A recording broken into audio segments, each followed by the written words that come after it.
आज के बड़ा सवाल ये कि अमेरिकी कोर्ट के फैसले से क्या टैरिफ टेरर दुनिया भर में जो ट्रंप ने मचाया हुआ है वो रुकेगा, थमेगा, क्या कुछ होगा, उसका पूरा होगा विश्लेषण। दूसरा, टैरिफ पर जो अमेरिका के कोर्ट का ऑर्डर आया है उसका बाज़ारों पर असर क्या है। एक तो टैरिफ टेरर रुकना है और दूसरा बाज़ार के लिए कितनी रिलीफ की बात है। तीसरा, क्या कल फिर से FIs ने खरीदा है या बेचा है, ये जानना जरूरी है और ये तभी पता चलेगा जब हम आंकड़ों का पूरा विश्लेषण अंदर जाकर तह तक करेंगे। इसके अलावा एक्सपायरी के दिन मजबूती रहेगी या वोलेटिलिटी बढ़ेगी, क्योंकि गैप से खुलने को तो हम तैयार हैं, लेकिन व्हाट नेक्स्ट, उसके बाद क्या, 75 पॉइंट ऊपर खुल गए तो फिर करेंगी क्या।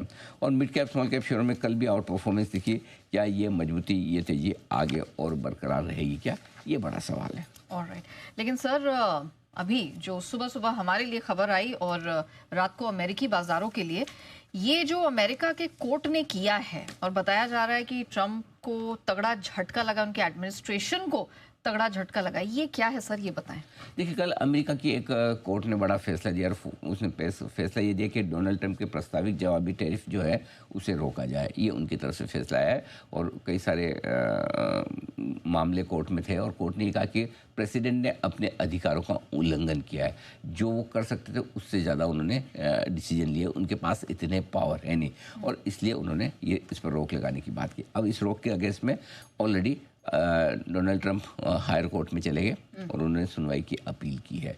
तो ये अभी तक हुआ है और इसके साथ साथ एक डेवलपमेंट और हुआ है और वो ये कि डोज के जो चीफ है एलन मस्क, जो सबसे करीबी दोस्त हैं अमेरिका में ट्रंप साहब के, उन्होंने भी इस्तीफ़ा दे दिया। अब इस इस्तीफे का कितना कोरिलेशन इस कोर्ट के जजमेंट से वो देखना अलग बात है, लेकिन ये सब कुछ होता हुआ दिखा। तो ये डेवलपमेंट है। पहले ये समझिए कि हुआ क्या हुआ, ये कि एक अमेरिका की निचली अदालत ने एक फैसला दिया है कि आप जो भी डिसीजन रेसिप्रोकल टैरिफ के, याद रखिएगा टैरिफ लगाने के डिसीजन की बात नहीं कर रहे हैं, वो रेसिप्रोकल टैरिफ की बात कर रहे हैं कि जो टैरिफ के जवाब में आप और टैरिफ लगा रहे हैं वो आपके अधिकार क्षेत्र से बाहर है, ठीक है, और आपको ऐसा नहीं करना चाहिए, ये आपके पावर में नहीं है। और उस पर उन्होंने रोक लगाई। रोक लगाने के बाद मस्क का इस्तीफ़ा आया।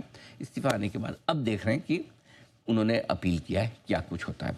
जहाँ तक सवाल है कितना बड़ा झटका है, इसमें कोई डाउट नहीं कि अमेरिका के कोर्ट का जो फैसला है वो ट्रंप के लिए बड़ा फैसला है, ट्रंप के लिए बड़ा झटका है, इसमें कोई डाउट नहीं। ओके। क्यों?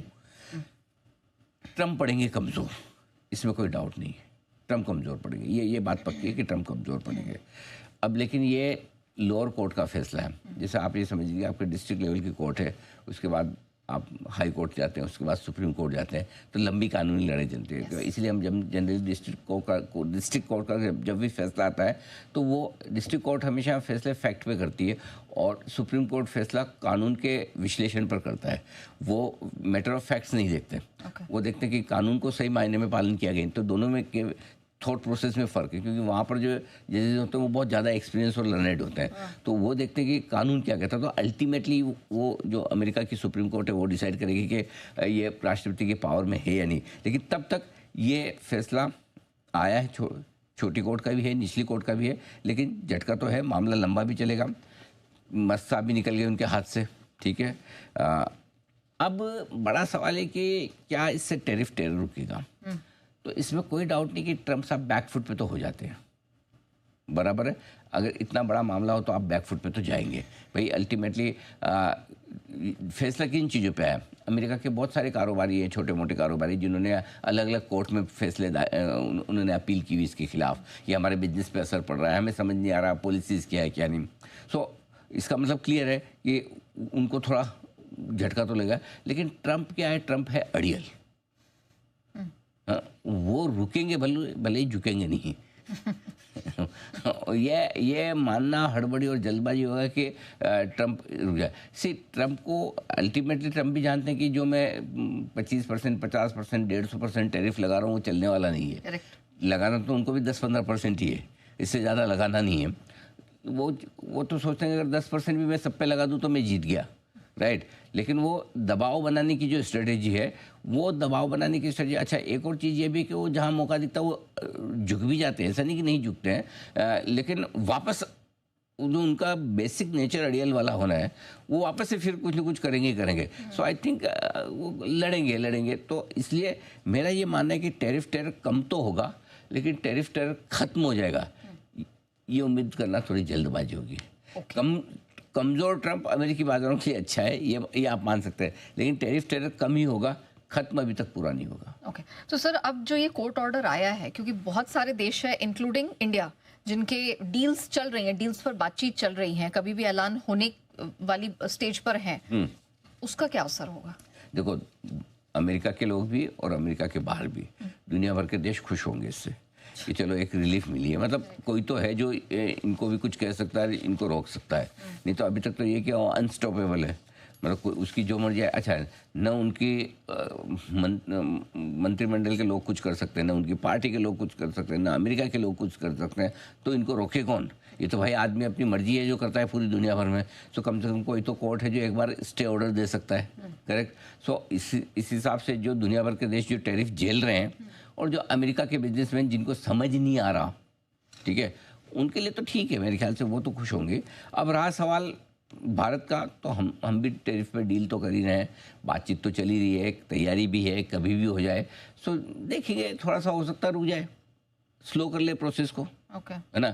एक तो ये कि भाई 90 दिन का पीरियड है, जल्दी करना है। शायद मेरे ख्याल से 90 दिन का पीरियड 7 जुलाई को खत्म हो रहा है, इफ आई एम राइट। 7 अप्रैल से शुरू हुआ था ना टैरिफ का, हाँ, तो 7 जुलाई से 8-9 जुलाई के 8-9 जुलाई के पहले 10 जुलाई के पहले कोई डेट है। तो थोड़ा हो सकता है जो लोग नेगोशिएट कर रहे हैं वो थोड़े धीमे पड़ जाएं, स्पीड कम कर लें, हाँ कर लेंगे, जल्दी क्या है, राइट। वो एक चीज़ है। बाजार का जहाँ तक सवाल है, टैरिफ पर कोई भी खबर आए उस पर अमेरिकी बाजार दौड़ लगाते हैं। आपने देखा आज रात भले थोड़े से, मतलब कल रात को अमेरिका थोड़ा सा घटा है, 200 पॉइंट 250 पॉइंट ना, उसके एक दिन पहले 750 पॉइंट बढ़ा था। क्यों बढ़ा था? क्योंकि 1 जून के बजाय जुलाई में जाकर टैरिफ लगाएंगे यूरोपियन यूनियन पर। समझो 1-1.25 महीने की रिलीफ में 750 पॉइंट बढ़ गया डाउ, है, तो फिर ये तो 550 पॉइंट बहुत कम है। सही बात है, वो तो स्ट्रेस पोस्टपोन हुआ था, वो तो खाली पोस्टपोन हुआ है, वो खाली एक देश पे था।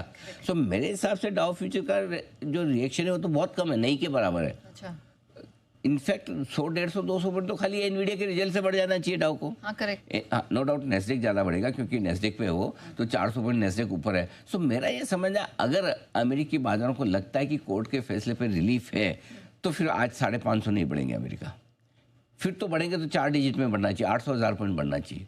और अगर अमेरिका को ये लगता है कि अगर इससे छोटा रिएक्शन 400-500 पॉइंट का अगर आता है डाउ में तेजी का, तो इसका मतलब समझ लो कि ये कुछ होने वाला नहीं, ट्रंप को कोई रोक नहीं सकता, कोर्ट वोट से कुछ होगा नहीं।